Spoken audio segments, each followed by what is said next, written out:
Alright, this is my fish hook. Well, kinda. I actually just got this off the baling wire spool over there. This is actually baling wire. First thing you want to do is just get a straight piece. Bend the eyelid first. Then when you get the end, when you go to cut this, you want to cut it at an angle. You don't want to cut it straight. You want to kind of cut it sideways and then bend it, and once it's bent, file it as pointy as you want. You should file it after you bend it, or technically curl it, because that little tip right there sometimes can actually get distorted when you bend it.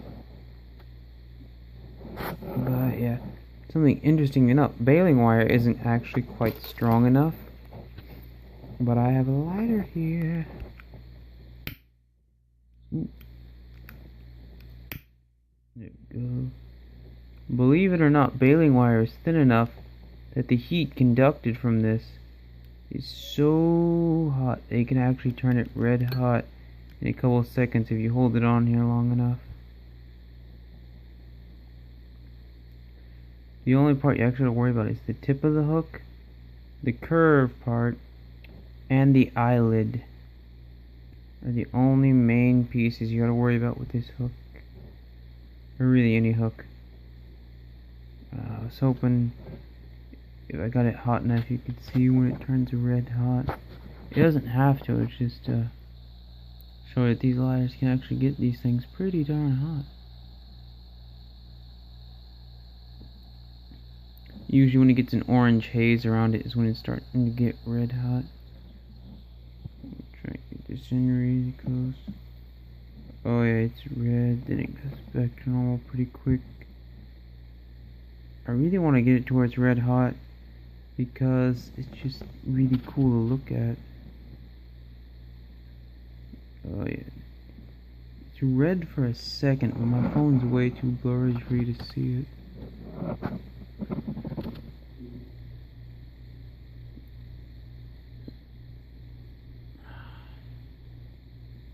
You'll see it when you do it, but you should probably either set the hook on something like I did, or have it in pliers. I normally have it in pliers, but I'm holding my phone with my other hand right now.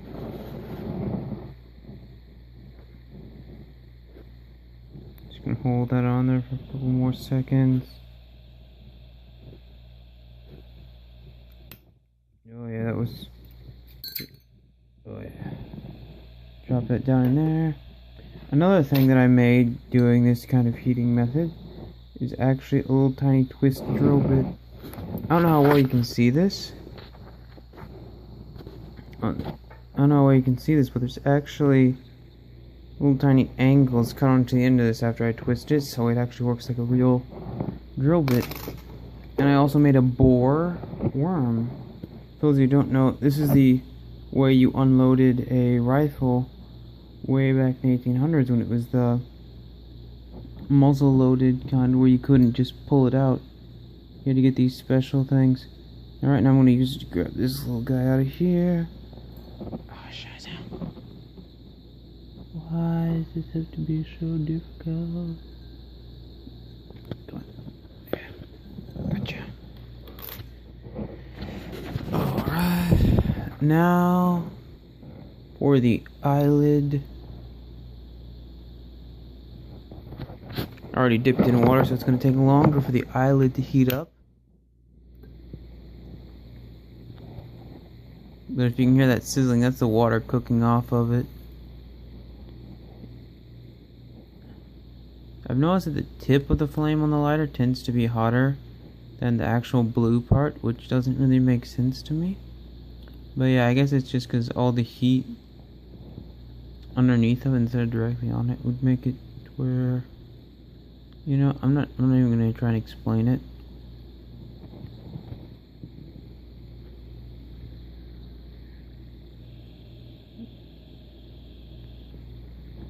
Oh yeah, that's red hot. You can see it really good that time. I don't know why, but rings, like if it's a ring or a circle, it heats up red hot a lot faster. just because it's a circle, and I don't know why. But I notice a lot with like the rings and stuff. They'll get red hot a lot faster than anything else will. I'm not sure if there's like a scientific reason for that or what. But I'm gonna try and bump this in real quick. Not really fast. It was not exactly fast, but yeah, if you're not careful, you can actually make these too hard. I'm actually making them red hot, so they're definitely going to be way too hard. But the problem with these being too hard is that they break like glass. Because you would think the harder it is, like, the actual harder it is, but you actually have to heat these up red hot. And I did heat it up, and then for the second time when you heat it up, you have to let it set at room temperature because you already got it about as hard as it'll go. Then you gotta heat it up again.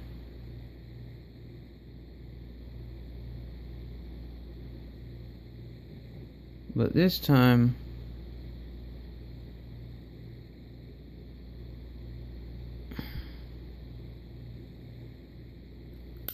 you gotta let it cool at room temperature, so that way it doesn't just harden again, and that actually softens it up a bit. Because the sudden cool down from the quenching it in the water is what causes it to retain its strength when you heat it up. As I was talking, I'm gonna put the flame out. Here we go.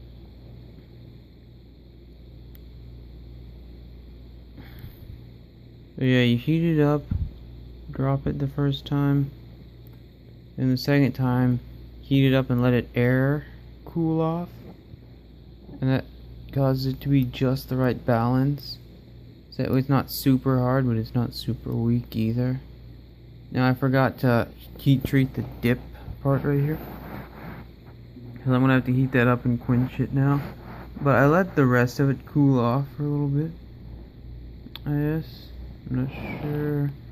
Sometimes if you actually look at it, you can see it'll start to turn a bluish orange a little ways away from where you're actually heating it up at. I always thought that was kind of neat how it does that. I'm going to quench you now. Come on. Don't fight with me. There we go. And usually you can tell if you made it hot enough just by the sound it makes when you dip it in water.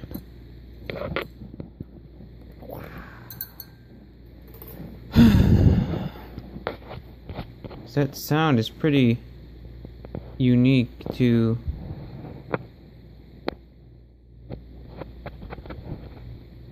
just about that one thing. But yeah, that's really the way that you want to heat treat these, is heat it up really hot so it's nice and hard.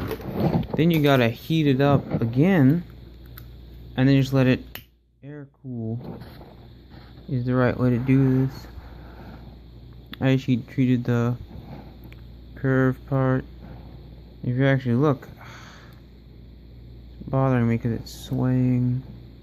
If you actually watch, sometimes when you heat up wire, you've just been having it set for a while, it'll just start smoking. And I'm not sure why. Yeah, I'm running out of fuel. This thing was almost dead right before I started, so I was kind of worried about this. But it's okay. Because the curved part right here is the most important part that you gotta get just right. Because that's the part that's got the most stress, is that little curve. The eyelid's not really that much of a stress point if you make it the curve just right. And then this little loop-de-loop down here, well, that's the part that actually bends when someone's grabbed hold of it and pulling on it. But yeah, you want to quench it first and then heat it up again, and don't quench it the second time, and it'll cause it to cool. But yeah, and the reason I needed a boar snake, that little guy over there, is because I had a pellet gun that had the lead pellet stuck in it. It's right here actually. Has the lead pellet stuck in it, and I was trying to use that thing to get it out. It's still not out of there. But yeah, that's the whole purpose of this little guy. Back in the 1800s, they'd have a rifle, they'd shove the powder in the ball down inside there and just pack it really tight. And then if they wanted to take the bullet out without shooting it, you had to take one of these. Well, not one of these, this is one I made from baling wire, but yeah, you shove a worm in there and then you just twist it, and just like a corkscrew, go into that lead ball, and then you can just pull it out. Now, with this guy, I've tried so many things to get that out. I've actually tried to heat up the barrel to try and melt it out because it's just lead, but it's not working very well. But yeah, that's all I wanted to show you guys. That's basically how you make a fish hook. I hope it's helped you in some way. I'm gonna check and see if it's still hot. No, it's cool. It's cool. But yeah, guys, thanks for watching.